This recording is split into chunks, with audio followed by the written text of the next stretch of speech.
Today on CityCast Denver, 2 tragedies hit the greater Denver community last week while the CityCast Denver team was on our holiday break. We know you're hurting. We're hurting too. So on this first episode of the new year, we're making space to share our stories and inviting you to do the same. Today is Monday, January 3rd, 2022. I'm Paul Karolyi, and this is CityCast Denver.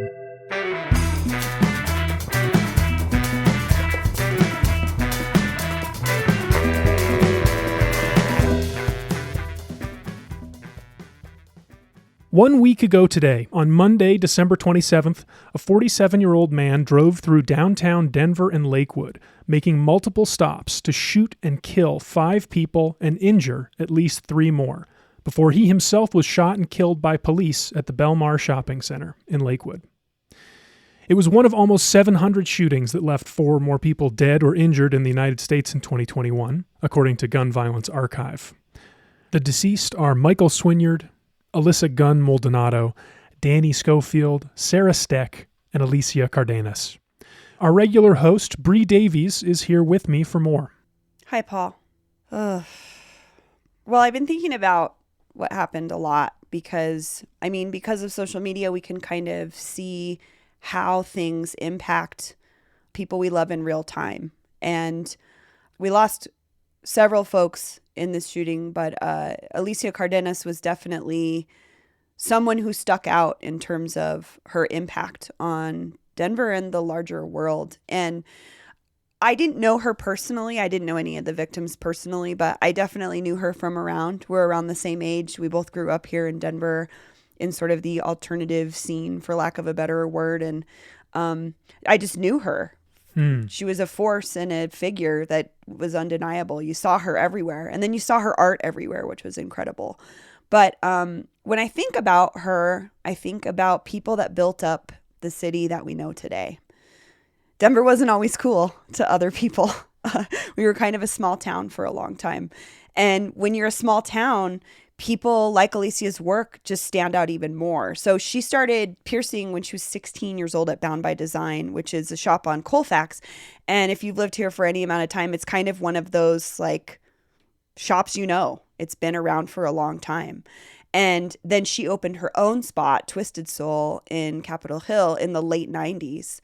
And again, growing up here, seeing her at raves and shows and stuff, she was just kind of like famous. She was kind of Denver famous. Everybody knew her, and for good reason. And I think what's unfortunate is I learned so much more in these last couple days about the deep work that she did in the community beyond just being this amazing woman that ran this incredible, ethical, community-rooted tattoo and piercing shop. Like what? What are you talking about? Tell me about it. Sure. Well, she was known for being an educator in the industry. So, anybody can get into tattooing and piercing, but she really worked very hard to educate folks on bloodborne pathogens. She taught piercing and tattoo safety, and she set standards for an industry across the world. She did a lot to make sure that this was a safe and ethical industry. So she was more than just the owner of a tattoo parlor. She was a leader in this community. 100%. Just this, again, the stories that I've read across social media, Maori women working with her, learning about piercing and safety standards, folks here who had gone to see her specifically because of her ceremonial and spiritual connection to piercing and tattooing. What's like known often as like a blood ceremony. So she didn't just treat it as like, come in and get tattooed. Not saying that there's anything wrong with that. I think that's the thing, is it's a wide spectrum as an industry, but her work was really rooted in the human experience and the spiritual experience of modifying your body. And also what was incredible was she was an incredibly prolific muralist. You can see her work in 5 Points on the building that used to be Cold Crush. There's a mural there from her. There's this spot on like 8th, just off a couple blocks off of Federal, that she just finished a mural of through the Chicano Murals of Colorado project. So she was really rooted in Chicano history as well as the indigenous history of the state. And I don't know, to me, that's just something that stood out about her as a person, was she was carrying on tradition and work that was rooted in Denver before Denver was Denver, you know? Yeah. Yeah.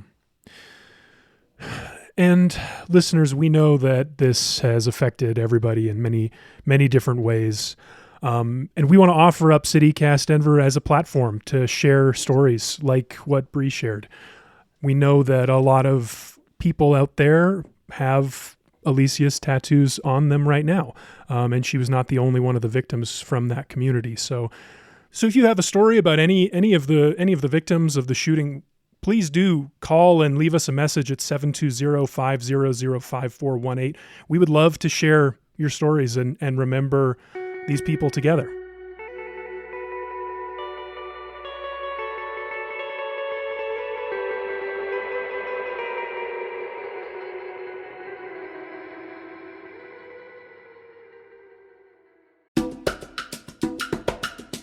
This episode is brought to you by Choir League. Choir League presents Sing and Shout, an unforgettable afternoon celebrating the powerful legacy of African American spirituals, the foundation of all American music. On Sunday, May 4th at 3:30 p.m., join Lonnie Norwood, gospel singer and teacher from the South Side of Chicago, for a workshop and performance with Choir League. Lonnie will guide folks through this powerful American art form, where it came from, and how it informed American music that came after it. You can buy tickets now on Eventbrite and enjoy the show with Lonnie, but you can also join Choir League. The group meets weekly for practice at local breweries and distilleries. Singers can sign up for 6 to 8 week sessions, and there's always a performance at the end of each cycle. There's no audition to join and no experience necessary. Tickets for the May 4th show with Lonnie Norwood are on sale now at Eventbrite. Just check the link in our show notes. For more information on the program and joining the choir, visit choirleague.com or email info@choirleague.com.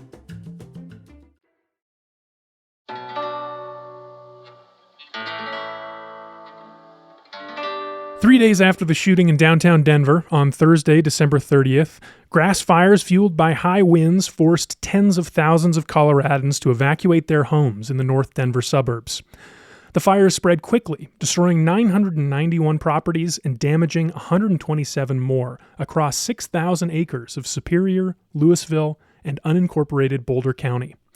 That makes the Marshall Fire, as we now know it, the most destructive fire in Colorado history. According to the Boulder County Sheriff's Department, there have been no confirmed deaths yet, but 2 people remain missing as of the time of this recording.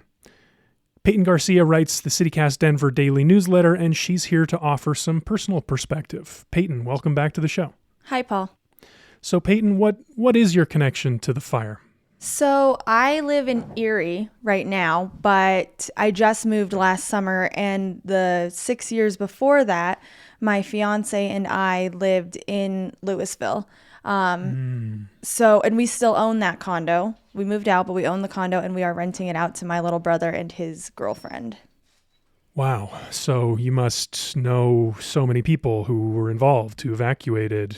Maybe we could start with your experience of the day of last Thursday. Yeah. Willie and I were out here on a walk in Erie, and we saw the fire, and it was like 11, or we saw the smoke, and it was like 11 a.m. And, we did some research on it, and we were like, oh, it's just another bushfire. Like, that's been happening. Boulder County had like 3 last month, but it's pretty easy to put them out, so we really weren't concerned about it. But then before we knew it, we were getting alerts and text messages that they were evacuating the city. And we were just like, wow, like this seems crazy. Like that seems drastic. But then by the time we turned on the news, entire neighborhoods were engulfed in flames. And there was just nothing you could do. It just happened so fast. And it was just really surreal. We just didn't know. It was just so hard to get information. That was the biggest thing. My brother he's out of town, and he had 2 cats that were still at his apartment. So this is the condo that is in Louisville. Yes, yeah. By the time, we knew Louisville was being evacuated, we tried to go in to get his cats, but they'd already blocked all the roads in. They were telling people to turn away, and there was just nothing we could do. They just said, we'll see what we can do, fill out a form, and we'll try and get to your pets if we can. So we had to go back home, and we turned on the news, and we watched 9 News and Denver 7 live footage probably for 8 hours straight, just trying to look at the background, see where the reporters were standing, figure out how close it was to our house. But it was just crazy. The fire just kept getting bigger and bigger and bigger. And we were recognizing structures that were near our house that were just fully engulfed in flames. Yeah. Yeah, that was a really scary day. I mean, I got texts from a few friends who live, one went on Arvada. The fire wasn't even that close, but it was spreading so fast. And these things are so unpredictable. They didn't know if they were going to have to evacuate too, and we were making contingency plans. And I think this thing just affected everybody who lives between Boulder and Denver, the whole swath of land. And that's a lot of people. Yeah, it was so unpredictable. I mean, they were saying on the news it was spreading hundreds of yards in seconds. So, Peyton, for people who want to help, I know you've been working on a list of resources for our newsletter. What can you share with the listeners here? Yeah, my family was so fortunate that our condo, it survived just barely, and our animals survived. But a lot of people were not so fortunate. So we've been doing a lot of looking into ways that we can contribute to the community. More than 600 families lost their homes. Entire neighborhoods are gone.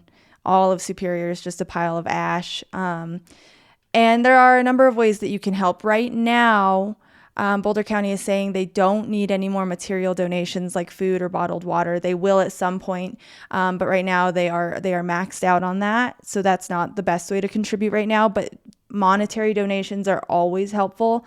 And the Community Foundation of Boulder County has a wildfire fund, and they're accepting monetary donations. You can also register as a volunteer at coloradoresponse.org, and we'll have all of this in the show notes, and I'll have all of these resources in my newsletter as well. But you can register as a volunteer there and sign up to get email alerts and text alerts when volunteer opportunities arise. There is also Airbnb has this thing called the Open Homes Program, and you can offer housing to families that have been displaced. Not everybody has family or friends in the area where they can crash, and who knows how long it's going to take. I mean, it's going to take forever to rebuild this community, and there are hundreds of families that have been displaced. So you can open up your home to people that way. And then another big one is keep an eye out for missing pets. You can follow the Boulder County Fire Lost and Found Pets Facebook page, where people have been posting information about their animals that were trapped, and that hopefully we're able to get out of the homes and find somewhere safe to hide. And as somebody who, we had our cats in our condo, that was what was so devastating for us, is just watching the community burn down on live television and not knowing if our cats were alive. And we're so lucky that ours made it, but not everyone was so fortunate, and people are still missing their animals. So follow that Facebook page, keep an eye out, maybe put out some food or beds in your garages if you're in the area, somewhere the animals can go and find safety. But yeah, we'll have all of that in the newsletter and in the show notes so that we can help the communities of Superior and Louisville get back on their feet. And again, we want this show and this newsletter to be a platform for your stories and your experiences and your perspectives. We want people to understand what this has been like. So please do call and leave us a message at 720-500-5418. Leave us your name, leave us your neighborhood, and just tell us how you feel. And we'll share it on the show.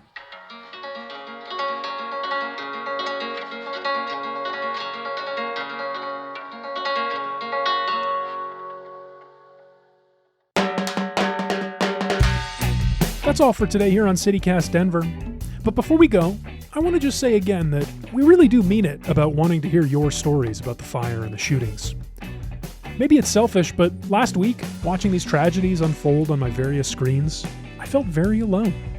And I think it'd be nice to hear the community come together. So again, that voicemail box is at 720-500-5418. And if this is your first time listening, welcome. Learn more about us at denver.citycast.fm. Bye.